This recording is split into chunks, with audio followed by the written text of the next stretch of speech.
everybody, and welcome back to another very windy West Texas afternoon here at Reach and Reverie. Today we are officially starting our orchard here on our new property. You don't need a whole lot of trees to start an orchard, you just need a tree that's going to bear some fruit, and that's what we've got today. So this area right here, this is the front portion of our property. It's out in front of our RV and our shop. And this area is large enough that we do plan to fill this up with an orchard for fruit production. We estimate we can fit up to 150 trees in this section, spacing the trees about 15 feet apart in the rows, and the rows about 15 feet apart for these trees. We did go ahead and start our hole for our tree, and today we are planting a Kiefer pear that we picked up. I blame Josh, he let me go alone to Tractor Supply, and he's just lucky I didn't come home with chickens. The Kiefer is a good variety to pick here in Western Texas. We are in zone 8B, but we do get a lot of fluctuations in early spring with random frosts that take us by surprise. And a lot of times those early blooming trees lose their blooms because of hard frost early in the spring. So the Kiefer pear is a late bloomer, so we're hoping that it can avoid those fluctuations in temperature so that we can actually get a harvest off of this one. The Kiefer is also a variety that is self-pollinating, so you really just need one pear tree to get fruit off of it. Having a self-pollinating pear is a good variety to have alongside other pears because it'll help boost their production as well for fruit. The Kiefer pear, it has a crisp bite to the pear and it doesn't soften to that melt in your mouth pear, so this will be great for canning and cooking for these pears. We also chose this variety because it's a reliable producer in extreme heat conditions, which is really what we're looking at here in Western Texas. We do live in the Chihuahuan Desert, so in the winter we get very extreme fluctuations between cold and high, and then the summer we get temperatures up to 115 degrees regularly. We also like this variety because it is resistant to diseases and pests, so that makes it another prime choice. When planting trees, you want to make sure you're digging a hole that has blunt edges like a square. If you dig a round hole, your roots may just go in a circle and get root bound. You really want to plant trees in native soil if possible, because if you use really premium soil in the holes, the roots aren't going to want to venture out and find new ground. They're going to be like, oh, this is the best soil right here, and you may get root bound as well. So what we're going to do to be providing nutrition to our tree is we're going to plant the tree with native soil, and we're going to top it off with fresh compost so that the nutrients can seep down into the soil over the tree without inhibiting its want to stretch its roots out and grow. With that being said, we're gonna get started and we're gonna plant our first tree in our fruit orchard.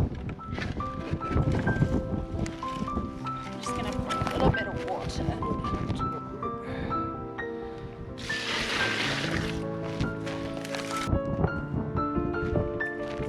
We want the stalk to face north, and we want, I guess, this to be sitting about the level of the soil.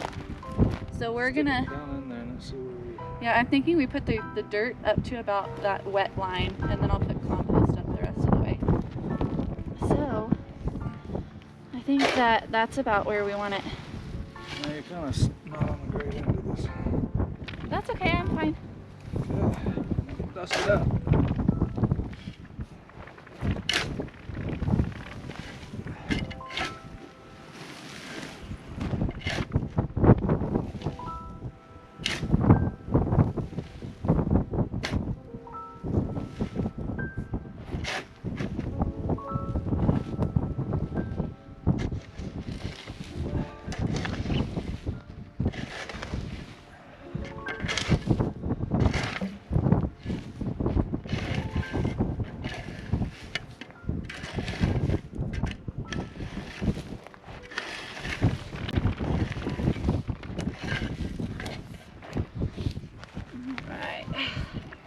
I'm afraid of the cactus.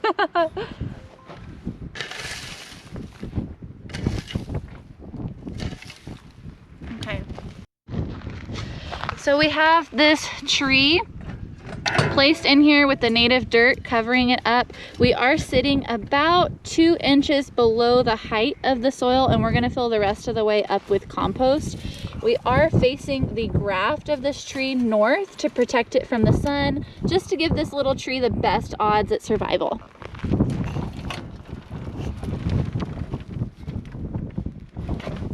We can spread it. Yeah. Dump it all out. Okay, yeah. Ooh, I got dusted with poo dust. I did. I stood there. There's a little bit of mulch left in the wheelbarrow, but I think that'll be okay for this little guy.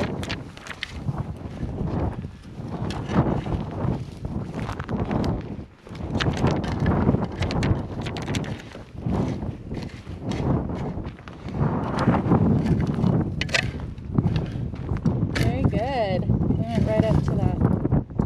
So then the last thing that we're gonna do is we're just gonna put a little bit of a dirt berm around him to help hold in that water when we water him instead of letting it run off down the way. We do live in a desert, so we conserve as much water as possible, and berms around our plants really, really help.